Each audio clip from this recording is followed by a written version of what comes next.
오늘 그 405번 표범같이 생긴 짐승은 지난번에 이어서 계속 하겠다고 했죠. 그 중에 특히 4번에 붉은 용이 마르크스적 무신론이라면 이 검은 짐승은 프리메이슨이다라는 요 말이죠. 요것을 다루기 위해서 오늘은 이 메시지를 재탕합니다. 여기 있는 프리메이슨이 무엇인가에 대해서 오늘 하는 거죠. 이 프리메이슨이라는 이 단순한 단어를 설명하는 거는 굉장히 쉽지만 이 전체적인 이 프리메이슨의 역사를 다 다루고 이들이 무슨 일을 하는지 이 인류 역사 안에 이렇게 등장해서 묵시록에까지 표범같이 생긴 짐승이라고 언급되었는지 이런 걸 설명하는 것은 굉장히 어려워요. 그리고 알아듣기도 쉽지 않아서 그동안에 이 악의 신비에 대해서 이해를 좀 시켜야만 이걸 알기 때문에 다시 405번을 또 하는 거예요. 다음 주에 또 하게 되는데 이 405번이 그 정도로 심각한 이야기를 성모님이 하고 있다는 걸 여러분들이 먼저 알아들으시고 들으셔요. 그럼 여기 4번에 붉은 용이 마르크스적 무신론이라면 검은 짐승은 프리메이슨이다. 즉 표범같이 생긴 짐승은 프리메이슨이다 라는 얘기가 무엇인가. 그리고 특히 성모님은 여기서 표범같이 생긴 짐승을 검은 짐승과 동일시해 놨어요. 즉 검다, 어둡다, 음험하다 뭐 이런 거예요. 그러면 프리메이슨이란 용어를 여러분들은 많이는 들었을 거예요. 우리 여기 채널걸로 하는 분들은 뭐 성모님 메시지에 그냥 계속 나오니까 중간중간. 그런데도 이 프리메이슨에 대해서 세상 사람들은 아무도 언급하는 사람들이 없는데 여기 성모님은 이걸 왜 이렇게 언급하시지 하는 의문점을 가졌을 거예요. 그런데 이 묵시록에 아예 13장에 그 표범 같은 짐승이 프리메이슨이다라고 규정을 했다는 거예요. 그리고 13장 11절에는 어린 양처럼 생긴 그 짐승은 교회 내 프리메이슨이다 라고 또 성모님이 규정을 했어요. 교회 내에도 프리메이슨이 있고 교회 내가 아닌 교회 밖에 프리메이슨을 표범같이 생겼다라고 말하는 거예요. 그래서 표범같이 생긴 이유를 지난 시간에 제가 조금 설명을 드렸고 오늘은 좀 구체적으로 다루는 거예요. 자, 그러면 여러분들 프리메이슨이 표범같이 생긴 이유를 지난 시간에 했는데 좀 이해가 갔었죠. 매스미디어를 통해서 음험하게, 검게, 교묘하고 교활하게 그들의 활동을 하고 있다. 그런데 그들은 재물과 세상 권력과 온갖 기득권의 총체적인 집합체다라고 오늘 조금 더 추가를 해서 설명을 드릴게요. 자, 그러면 프리메이슨의 기원이 어떻게 됐느냐? 자, 기원을 설명할 때 먼저 알아야 될 중요한 게 뭐냐면 성모님이 파티마에서 5월부터 10월까지 등장하셨잖아요. 묵시록 12장 그 여인과 원수로 싸우고 있는 이 용은 1917년도에 무신론 공산주의라는 그 붉은 용으로 등장을 했는데 이 해가 또 왜 중요하냐면 프리메이슨들이 로마 교황청 앞에 와가지고 반교회 행위, 교황에 대해서 전적으로 아주 그 비난하는 그런 행위를 했어요. 그런데 그 10월 달에 무슨 일이 벌어지냐면 막시밀리안 꼴베 신부님이 10월 16일 날 원죄 없는 성모의 기사회를 설립해요. 그 행태를 보고 즉 프리메이슨들이 반교회를 부르짖으며 반교황을 외치는 그 상황들을 목도하고는 이 막시밀리안 마리아 꼴베, 그때 당시는 신부님이 아직 안 됐어요. 1918년도에 사제서품을 받아요. 신학 공부를 수행하고 있던 상태였어요. 로마에서. 그러니까 로마에서 그런 광경들을 본 거야. 그런데 이분이 성모님 파티마에서 10월 13일 마지막 발현한 그 3일 후에 프리메이슨과 대항해 싸우는 기사단을 조직하겠다고 해서 원죄 없는 성모의 기사회를 조직해요. 자, 그러면은 보세요. 1917년도는 붉은 용도 등장했지만 이미 프리메이슨들이 대놓고 활약하고 있었다라는 거예요.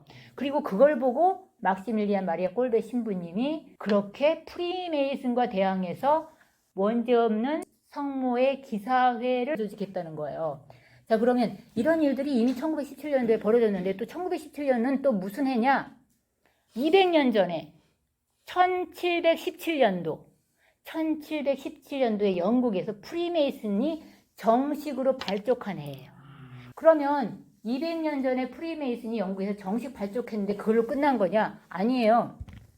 이미 프리메이슨은 그 전부터 있었는데 요게 뭐냐면 제가 한 30년도 더 넘게 갖고 있던 소책자예요. 이게 콘벤투알 성 프란치스코의 즉 막시밀리안 마리아 꼴베 신부님 수도회에서 펴낸 그 성모의 기사회 잡지예요. 아주 소책자라고 봐야지. 여기서 프리메이슨에 대해서 알고 계십니까? 라고 하는 이 소책자를 펴낸 거예요. 자, 그럼 여기에 프리메이슨이 실제로는 언제 서기 1175년 영국에서 가톨릭 건축가들이 모여서 건축기술 연구 및 제자 양성 그리고 신앙과 도덕, 사회 지식 등의 공부를 목적으로 세례자 성 요한을 수호자로 모시고 자유의 석공조합 즉 프리메이슨을 설립했다. 자, 프리메이슨, 메이슨이 석공이에요. 여기에 석공이 왜 들어갔냐도 이제 설명을 여러분들이 들어야 돼요. 그런데 이게 가톨릭 건축가들이 처음에는 설립했다는 거예요. 일종의 석공 건축가들도 조합을 그런 걸 만든 거예요. 이 1175년 이때쯤에는 즉 건축가들은 엘리트예요. 엘리트. 말하자면 건축업자들이 지금은 우리는 흔한 거지만 당시에는 이 건축가들은 굉장한 엘리트 집단이었어요. 즉 특권층이었다는 얘기예요. 그럼 이 특권층들은 지금도 오늘날도 그렇지만 자기들끼리 뭔가 그룹을 만들고 단체를 만들고 모임을 만들고 이렇잖아요. 그런 사람들의 집합체라고 보시면 돼요. 그런데 이 가톨릭 건축가들이 한 거예요. 처음에 시작에는. 이것이 그 시기에 적절한 운동이었기 때문에 아주 400년 동안 굉장히 크게 성과를 거두고 그러는데 1535년에 영국왕 헨리 8세가 결혼 문제 때문에 로마 교황에게 반기를 들면서 영국 성공회가 출발하잖아요. 즉 말하자면 반교회 카톨릭의 시발점이 된 영국 성공회 출발이 되는 게 영국이었잖아요. 자, 영국에서 성공회가 창립되면서 가톨릭 교회가 탄압을 받는 거예요. 어쨌든 그렇게 이제 박해와 탄압이 시작됨으로 인해서 카톨릭의 프리메이슨도 같이 탄압을 받게 되고 에드워드 6세에 의해서 해산을 당해요. 그런데 그 사람들이 이제 성공회로 개종을 하는 거예요. 가톨릭 그 엘리트 집단인 건축가들에 의해서 창립된 프리메이슨 이 석공조합이 성공회로 개종을 하면서 이제 더 새롭게 출발한 게 1717년 6월 24일 영국의 프리메이슨이 재탄생되는 거예요. 말하자면 새롭게 개혁된 거라고 보면 돼요. 즉 이때부터는 반그리스도, 반가톨릭, 반교회를 위해서 새롭게 조직됐다라고 보시면 돼요. 그리고 나서 200년 후에 일어난 일이 파티마의 성모님이 발현하시는 사건인 거예요. 마침 1917년도에. 그리고 그 발현 끝나고 나서 막시밀리안 마리아 꼴베 신부님에 의해서 그 프리메이슨하고 싸우겠다고 하는 그 성모의 기사회가 시작된 거예요. 그러면 성모의 기사회 보세요. 여러분들 우리 채납골로 성모의 군대라고 그러잖아요. 기사회가 뭐예요? 군대란 뜻이에요. 즉 성모님의 군대를 조직한 거예요. 이미 그때 1917년도에 성모님의 군대가 조직된 거예요. 최초로. 그러니까 먼저. 그러면 이거는 하느님의 위대한 섭리인 거예요. 사실 이 1917년 10월은 루터가 종교 분열을 일으킨 지 400년이 되는 때이기도 해요. 그러니까 1917년은 러시아의 공산혁명의 해고, 프리메이슨의 재건 200주년의 해고, 루터의 종교 분열 400주년의 해인 거예요. 그래서 성모님의 아들 막시밀리안 마리아 꼴베에 의해서 거대한 악의 세력과 싸우는 마리아의 군대가 그 해에 조직된 거예요. 이거는 놀라운 거죠. 붉은 용도 등장했는데 이미 프리메이슨도 그때 활동을 상당하게 하고 있었다라는 거예요. 이 1717년 다시 재결성하면서 이미 조직되었던 그들 세력은 오랜 동안 활동하고 있는 그런 것들이 이게 표명화됐다는 거예요. 이거 상당히 심각한 거잖아요. 자, 그러면 이 역사로 끝나느냐?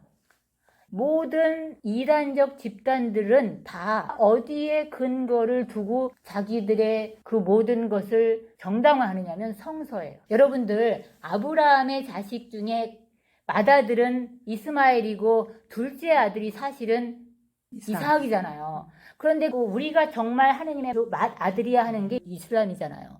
그런 것처럼 다 이단적인 즉 악의 세력들은 그 이론을 내세우는 것들은 다 성서에서 이끌어내고 있고 그래서 이슬람교는 진짜 하느님의 후계자는 이스마엘이라고 주장하는 거예요. 그리고 우리가 진짜 하느님의 맏아들이야라고 주장하는데 그건 진짜 사탄이 하는 업적이라고 666 할 때 얘기했었잖아요. 그런 것처럼 똑같아요.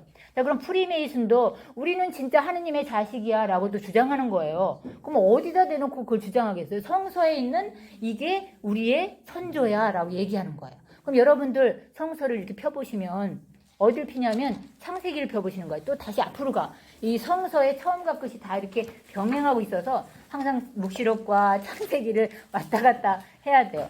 자, 그러면 여기에 놀라운 것들이 있는데 뭐냐면 프리메이슨의 기원은 즉 뭐냐면 사탄의 역사인 거예요. 사탄의 역사. 즉 프리메이슨이라고 이렇게 돼 있지만 실제는 사탄의 업적이다. 그럼 어디에 그런 게 근거가 있냐면 여러분들 아담과 하와가 한 자리에 들어서 자식을 낳았는데 큰아들이 누구예요? 카인이잖아요.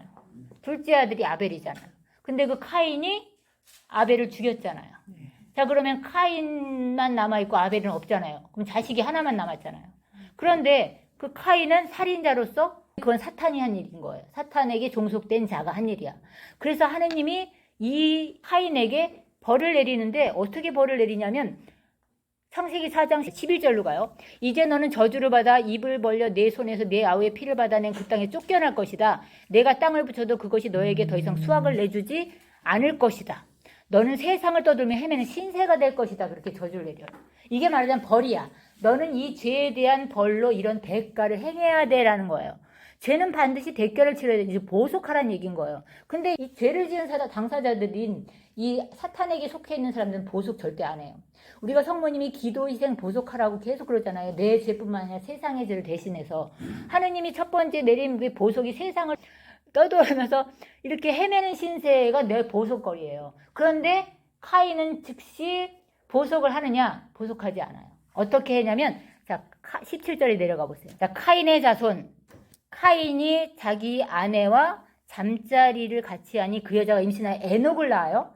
자, 카인은 성읍을 하나 세우고 자기 아들의 이름을 따라 그 성읍의 이름을 에녹이라 하였다. 자, 전에 제가 이거 한번 언급했어요. 자, 성읍하고 메이슨하고 여러분들이 이제 연결해야 돼요.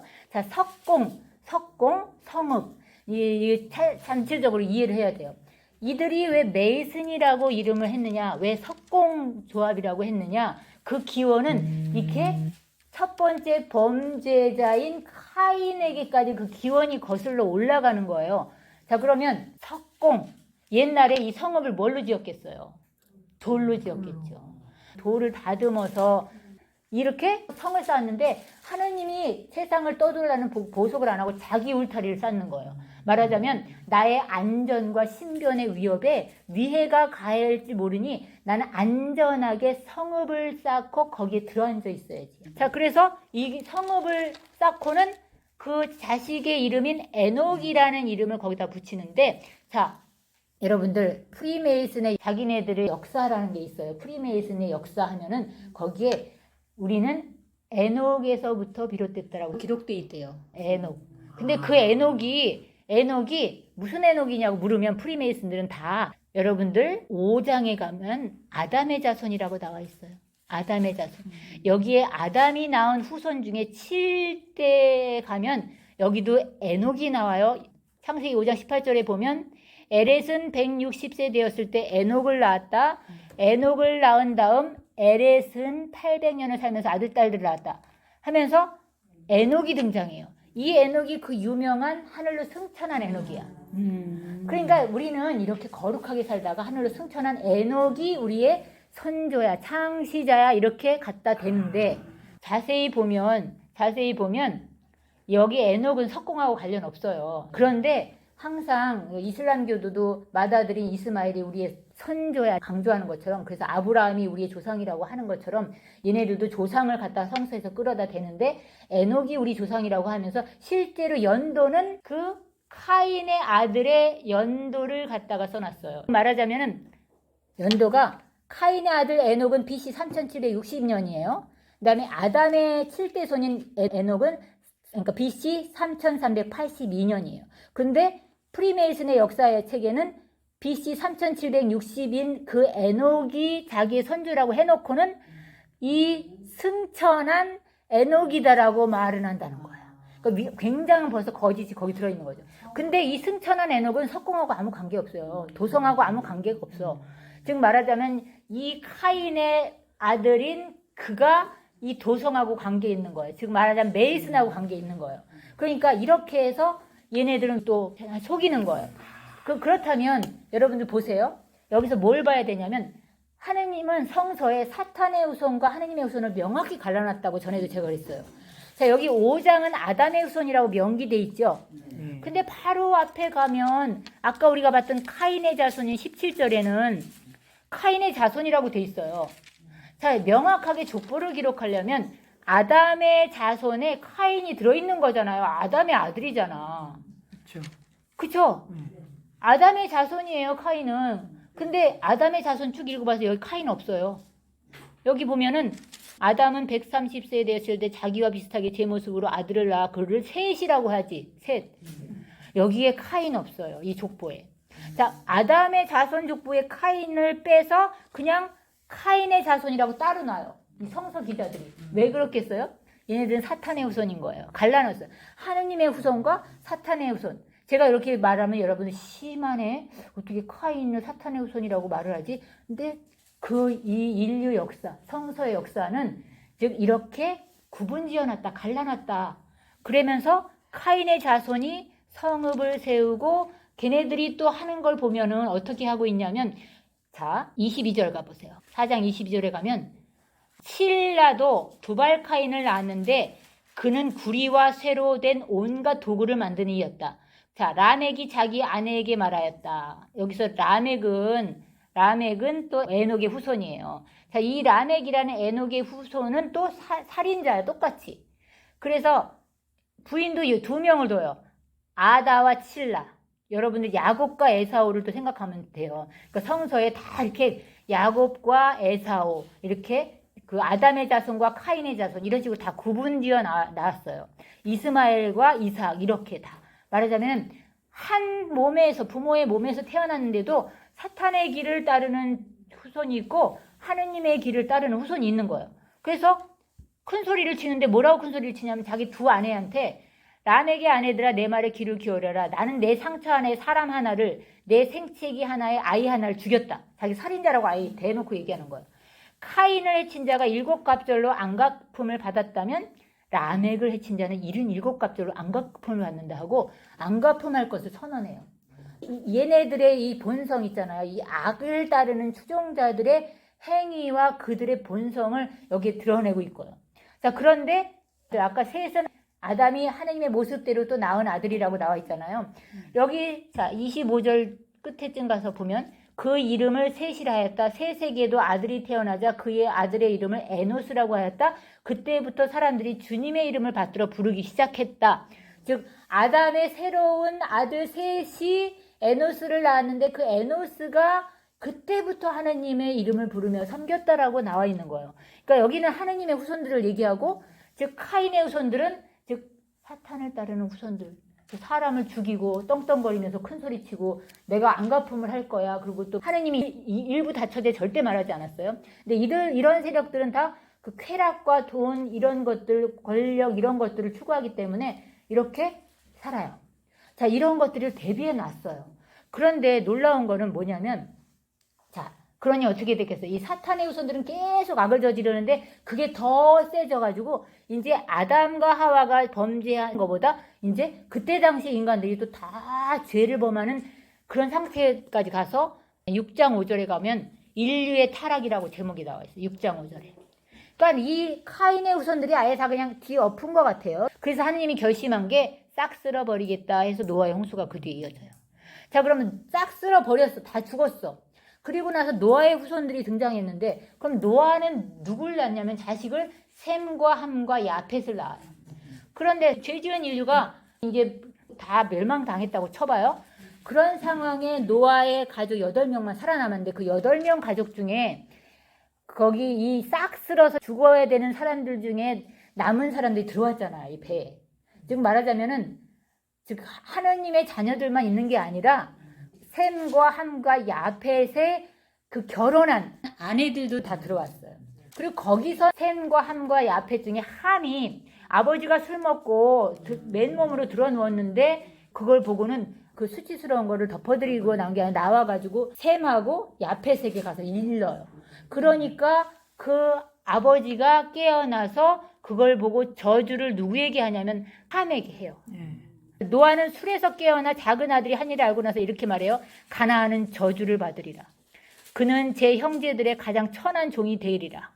그럼 여러분들 뒤로 쭉 성서를 가게 되면 아브라함이 저 그 메소포타미아라는 그 우르라는 지역에서, 그 우르라는 지역은 문명의 발상지라고 그랬잖아요. 그렇게 문명의 발상지라는 건 뭐야? 또 거기도 도성이 쓴 그런 곳인 거예요. 즉 말하자면 사람들이 잘 먹고 잘 살게 했다면 벌써 이제 집을 짓고 도성을 쌓고 이런 곳에서 나오라고 해가지고 가나안 땅을 가라고 하는 그 가나안족의 그 이민족이라고 하는 그 우상 숭배자들이라고 하는 그들의 조상인 거예요. 함에. 그럼 뭐냐면 하느님은 늘 악을 쳐부수고 싹 쓸어버려도 그 자손 중에 누군가는 다시 또 악의 후손이 등장하는데 그들은 똑같은 방식으로 또 똑같은 짓거리를 해. 자, 그러면 그 똑같은 짓거리를 하는 그 함의 역사에 대해서 어떻게 기록되어 있냐면 자 보세요. 창세기 10장에 가보세요. 노아의 자손들 중에 셈과 함과 야펫이 있는데 함의 아들에 대한 얘기를 제가 줄게요. 창세기 10장 6절에 가보세요. 그 아버지의 수치를 가려드리지 않고 가서 형들한테 얘기한 그 함이 저주를 받아서 가나안 족속이 되는데 함의 아들은 에티오피아. 자, 그런데 함의 아들 에티오피아가 니무롯이라는 아들을 낳아요. 자, 그러니까 함의 손자야, 이 니무롯은. 그가 세상의 첫 장사야. 여러분들 장사하면 또 야곱과 에사오에서 누가 장사예요? 에사오가 장사예요. 그런 것처럼 얘네들은 다 능력이 출중해서 장사예요. 그는 주님 앞에서도 알려진 용맹한 사냥꾼이다. 그래서 니무롯처럼 주님 앞에서 알려진 용맹한 사냥꾼이란 말이 생겼다. 그의 왕국은 시나르 지방. 자, 여기서 시나르 지방이 뭐냐면 바빌론이에요. 여러분 지난 시간에 바빌론, 대바빌론에 멸망했었잖아요. 자, 그러면 요한이라는 사도가 그 바빌론이라는 그거를 왜 묵시록 거기다가 성서에서 기록했냐면 바로 여기 이 바빌론을 연상하게 하게 하고 이 바빌론이 어떤 건지를 알려주기 위해서 하는 거기 때문에 이 창세기를 모르면은 그것도 더 이해를 할 수가 없어요. 자, 그러면 그 니무롯이 그런 용맹한 장사였고 그의 왕국은 시나르 즉 바빌론 지방의 바벨, 여러분들 바벨 탑 들어봤죠? 바벨. 자, 바벨과 에렉과 아카드와 칼레에서 시작됐다. 즉 얘네들도 똑같아요. 도성을 짓는 거예요. 성을 쌓는 거예요. 자, 그는 그 지방을 떠나 또 아시리아, 여러분들 아시리아 들어봤죠? 자, 이 두 바빌론과 아시리아는 이스라엘을 멸망시킨 나라들이에요. 자, 북이스라엘은 아시리아에 의해서 멸망당하고 남유다는 바빌론에 의해 멸망당해요. 다, 즉 하느님의 백성을 쳐부수는 세력들로 성장해 나가는 그 선조들이 바로 이 함의 후손들이에요. 여기 쭉 읽어보면 나쁜 것들 다 나와요. 자, 거기 니네베, 여러분들 니네베 또 들어봤죠? 멸망할 것이다 하고 요나가 가서 부르짖는 그 도성이에요. 니네베와 큰 성읍, 얘네들은 성읍을 다 짓는 사람들이에요. 성읍. 여러분들 이런 걸 쫙 들으면 우리나라의 아파트, 부동산 이런 게 다 프리메이슨이라는 걸 여러분들 이제 이해를 하셔야 돼요. 굉장한 능력이 있고 훌륭하고 특권층이야라는 걸 말하기 위한 거예요. 말하자면은 그 기원이 어떤 정신에 의해서 어떻게 흘렀는지를 설명하기 위한 거예요. 자, 건축가라는 협동조합에서 시작한 그들이 이 메이슨을 선호하면서 그 이름을 지은 그 기원에는 우리는 이렇게 특권층이며 대단한 능력을 갖고 있고 대단한 부를 가지고 있고 대단한 권력을 가지고 있고 이런 모든 것을 총체적으로 설명하는 단어인 거예요. 쭉 나오는데 여기 보면 16절에 보면 가나안의 마다들, 시돈, 히타이트, 여부스, 아모리 여러분들 이스라엘과 다 싸웠던 족속들의 이름들이 다 호명해요. 여러분들 거 밑에 또 19절에 가면 소돔과 고모라 자 이런 게 다 이 함의 후손들인 거예요. 자 그런데 이들은 다 뭐예요? 11장에 가면 바벨탑의 선조예요. 자 그들이 자 여기 보면 11장 딱 넘어가면 온 세상이 같은 말을 하고 같은 낱말을 쓰고 있었다. 사람들은 동쪽으로 이주해 오다가 시나르 여기도 시나르 나오죠. 바빌론 지방에서 한 벌판을 만나 거기에 자리를 잡고 여기에 자 성읍을 또 세우는데 4절에 가면 자 성읍을 세우고 꼭대기까지 하늘 탑을 쌓자. 그래서 우리 이름을 날리자. 그렇게 해서 우리가 온 땅으로 흩어지지 않게 하자. 자, 이들은 권력과 명예와 이름과 부와 성읍. 자, 여기 보세요. 똑같아요. 오늘날이나 우리가 추구한 모든 목적은 다 프리메이슨이에요. 제가 아까 우리가 여러분들 얘기했잖아요. 나도 프리메이슨 아닌가 얘기했잖아요. 우리는 뭘 추구해요?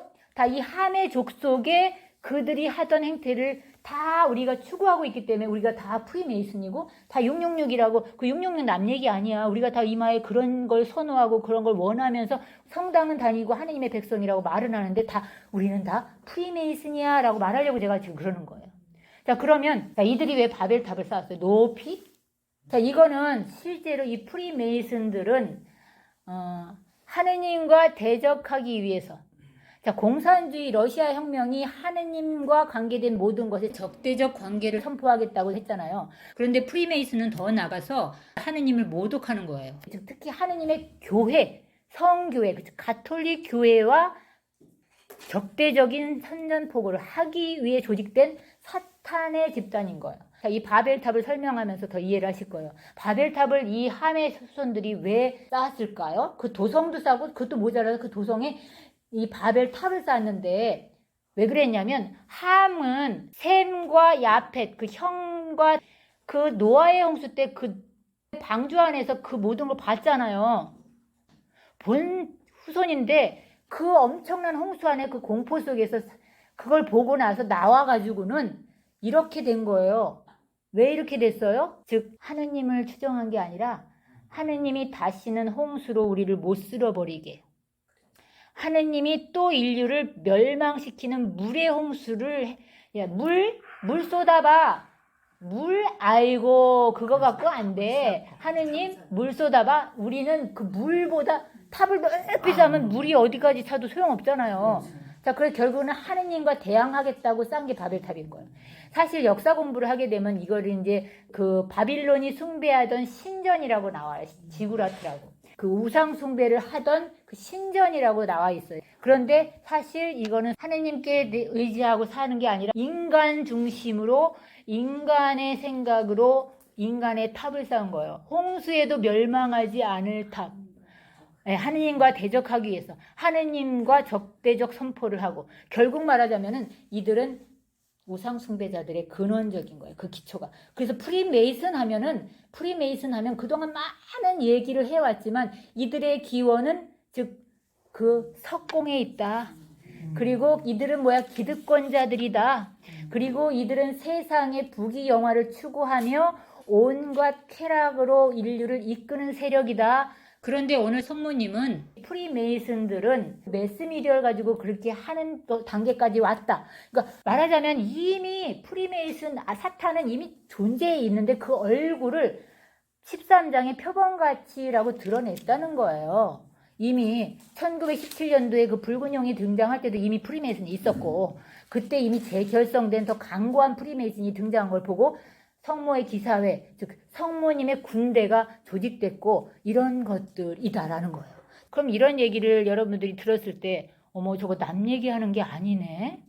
남 얘기가 아니네. 그리고 묵시록 지난번에 다뤘을 때도 묵시록 17장에 대탕녀 바빌론에게 내릴 심판에 관한 내용도 다 그런 이야기다. 그래서 묵시록 17장 18절에 보면 내가 본 그 여자는 땅의 임금들을 다스리는 왕권을 가진 큰 도성이다 라고 말하고 있고, 곧이어서 바빌론이 어떻게 패망되는지를 자세히 기록해 놨어요. 근데 도성을 떠나라 그렇게 나와 있어요. 다 오늘 읽을 수는 없지만.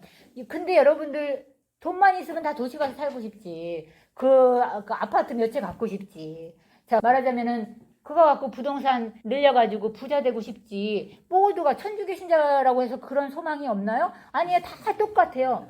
다 똑같은 소망과 똑같은 바람을 갖고 있어요. 그렇기 때문에 이거는 내가 프리메이슨이지 남 얘기하는 게 아닌 거야. 왜냐하면 교회 내 그 어린 양처럼 생긴 그 용처럼 말하는 짐승이 우리도 다 그런 정신을 심어놨기 때문에, 우리 이마에 666의 낙인을 다 심어놨기 때문에 그 뭐가 죄야 그게? 이 세상에서? 전혀 다 우리가 추구해야 될 가치 있는 선인 거예요. 그래서 프리메이슨은 이미 교회 내에서도 완전한 성공을 거두었다고 성모님이 여기서 얘기하는 거예요. 그리고 여기서 살아남는 사람은 소수인데 그게 바로 성모님께 봉헌된 자들, 즉 우리 체나골로에 있는 우리들을 말하고, 그들이 이 프리메이슨과 싸워 승리해야 돼. 너희가 승리해야 돼. 근데 그게 바로 내 티 없는 이 성심이, 내 티 없는 성심이 너희를 그렇게 이끌어 갈 거야. 하느님께로 정말 순수하게 원래 하느님을 섬기던 그 선택된 참 이스라엘 백성, 그 새 예루살렘으로 너희를 이끌어 갈 거야. 이런 거예요. 그러니까 처음부터 끝까지 모든 게 다 꿰뚫어 있는 거예요. 하나로. 그런데 이 프리메이슨이 뭐지? 어머, 그놈들은 아주 그냥 끔찍한 집단인가 봐. 근데 그게 나라는 거예요. 내가 이걸 지금 추구하고 있고, 내가 높은 탑을 쌓고 있고, 그리고 나는 거기서 이 세상의 안정과 평화와 안락을 누리면서 그렇게 살고자 원하는 거예요. 말하자면 카인에게 보속하라고 한 거 하지 않아요. 자, 여기 함에게도 보속을 요구했어요. 함에게도 어떻게 살으라고 얘기했냐면 9장 24절 가면 노아는 술에서 깨어나 작은 아들이 한 일을 알고 나서 이렇게 말해요. 가나안은 저주를 받으리라. 그는 제 형제들의 가장 천한 종이 되리라. 그는 또 말했다. 셈의 하느님이신 주님께서는 찬미 받으소서. 그러나 가나안은 셈의 종이 되어라. 하느님께서는 야펫에게 자리를 넓게 마련해 주시고 셈의 천막들 안에 살게 해 주소서. 그러나 가나안은 야펫의 종이 되어라 하면서 이렇게 종이 될 것을, 하지만 종 안 되려고 싸워요. 이스라엘하고. 하물며 함의 아들 이집트는 이스라엘 백성을 400년 동안 종살이 시킨 민족이에요. 자, 프리메이슨 여기 보면 406번에도 성모님이 표범과 같이 생긴 짐승은 프리메이슨이다라고 명확히 얘기를 하시고, 어린 양처럼 생긴 그 짐승은 교회 내 프리메이슨이다라고 얘기를 하시고, 그 목표가 신적 말씀을 제거하는 거, 죄를 정당화하는 거, 그 다음에 교회 반석을 분쇄하는 거예요. 교황, 그 다음에 교회 파괴, 그 다음에 보편 교회를 설립한다라고 성모님이 얘기를 해요. 그 다음에 성체성사를 공격한다. 그래서 성체성사는 희생제사의 의미를 축소한다. 이런 것들을 406번에서도 상세히 설명하는데 405번 오늘 여기에서는 그 교회 밖의 프리메이슨이 어떻게 하는지를 싹 설명했다 이거예요. 그런데 교회 내에 있는 우리가 이미 다 이렇게 교회 내 프리메이슨에 의해서 다 세뇌됐기 때문에 이 둘에 의해서 완전히 다 초토화돼서 나는 이게 잘못됐는지도 전혀 의심조차 안 하고 신앙생활을 하고 있다 이거예요. 나는 성당에 다니지만 함의 후손들인 거예요. 나는 하느님의 자녀라고 말하지만 함의 후손들인 거예요. 아니야라고 하는데 내 안에는 그걸 추구하는 거야. 그렇지, 추구하죠. 추구하고 있는 거야. 예, 그래서 이것이 바로 프리메이슨인데, 이 성모의 기사회에 보면 여기에 이들의 가톨릭 교회 공격 원칙이 있어요. 여기에 베드로 즉 반석 분쇄, 즉 교황에 대한 공격 이런 거 전체를 다 얘기하는 거예요. 그 다음에 두 번째는 어린이들의 양심을 변화시키는 거예요. 어린이들의 양심, 그리고 어린이들부터 교육시켜버리는 거예요. 뭐 세 번째는 가톨릭의 전통을 근절시켜라. 그래서 예를 들어서 장대틀을 없애고 뭐 이런 거 다 얘네들이 하는 짓이다 그렇게 얘기하고, 그 다음에 4번에는 복음을 공격해서 뭐 세속과 육신과 마귀 이런 단어도 다 없애고 지옥도 없애고 하여튼 뭐 다 그런 거, 진리를 완전히 파괴하고, 네 번째는 가톨릭의 전례 개혁을 간소화하는 거예요. 그 다음에 6번에 보면 기도 희생 보속에 대해서 그런 거 못하게 없애버리고, 그 다음에 7번에 보면 악의식을 근절하는 거, 죄의식을 근절시켜서 죄는 다 선이라는 식으로 즉 하는 거고, 8번에 성체를 경시하게 만들고, 그 다음에 9번에 신경을 현대에 맞도록 바꾸고, 10번이 마지막이 뭔지 아세요? 성모 공경 배제예요. 자, 그래서 얘네들의 목적은 성교회를 대상으로 이 교회를 파괴하는 것이 주된 목적이에요. 그래서 이게 얼마나 무서운지를 여기에서 이제 얘기하고 있다. 나는 하느님의 자녀라고 말하지만 나는 이 세상의 부귀와 영화가 특권을 좋아해. 나는 그런 것을 좋아해 하면은 그거를 따르는 거예요. 자의 의지로. 근데 그거는 악의 후손들이 따르는 건데도 교회조차도 거기에 가담되어 있기 때문에 그걸 악이라고 말하지 못하는 무서운 거라. 자, 그래서 이 프리메이슨의 목적을 딱 얘기하면 이래요. 자유평등 우애의 실현을 목표로 하는 세계적 규모의 단체. 그래서 중세 이후에 숙련된 석공조합을 모체로 하고 18세기 초기 영국에서 결성됐다. 계몽주의의 정신을 기조로 많은 명사들을, 아주 유능한 사람들, 재력가들, 유능한 이런 사람들, 그래서 재력이 많은 사람들을 포섭 대상 1호예요. 그래서 회원으로 갖고 있으며, 그런데 그들은 비밀 결사야. 비밀 조직이야. 여기서 비밀 결사라는 거는 뭐냐면 그들의 입단식이나 조직체 뭐 이런 거의 비밀이에요. 그래서 입단식에서 뭘 하는지 몰라. 옛날에 여러분들 악마가 사랑한 여자라는 책이 있어요. 악마가 사랑한 여인이라는 책에 보면 그 입단식에 대해 자세히 나와 있어요. 우리나라에도 이 프리메이슨이 있어요. 프리메이슨 단체들이 있고, 근데 다 근사한 자선단체, 봉사단체 뭐 이런 걸 가장하고 있어요. 친목단체, 사회사업단체 이런 걸로. 그래서 이제 돈이 많은 사람들이 돈이 있어야 뭘 하지. 근데 성당도 돈이 있어야 뭘 해. 자, 그래서 이 모든 것들이 다 그럴 수밖에 없는 거. 우리가 프리메이슨이 될 수밖에 없는 구조. 돈이 있어야 좋아. 그러니까. 그래서 이런 것들은 너무나 놀라운 거지만 실제이다. 끝으로 오늘 성모님의 메시지 405번 프리메이슨의 목표에 대해서 한번 읽어봐요. 자, 29번 프리메이슨의 롯지들이 오늘날 교활하게 활약하며 임무로 삼고 있는 일이야말로 어디서든지 인류로 하여금 하느님의 거룩한 법을 업신여기게 하는 것이요, 십계명을 공공연히 반대하면서 하느님께만 합당한 예배를 거짓 우상에게 바치게 하는 것이다. 그런 거짓 우상은 이성, 육체, 돈, 불목, 지배욕, 폭력, 쾌락인데 이를 우상 숭배하는 사람들의 수가 증가일로에 있는 것이다. 그리하여 그들은 악과 악습과 죄의 어두운 종살이 상태로 서둘러 빠져드니 하느님의 심판을 받는 죽음의 순간에 영원한 불구덩이인 지옥으로 떨어지고 만다. 그럼 여러분들 묵시록의 그 바빌론의 대패망, 그 다음에 이마와의 666의 표를 받은 사람들이 다 똑같이 오늘 성모님 말하는 영원한 불구덩이 지옥이에요. 그러니까 이게 얼마나 무서운 일입니까? 이게 얼마나 무서운 일입니까?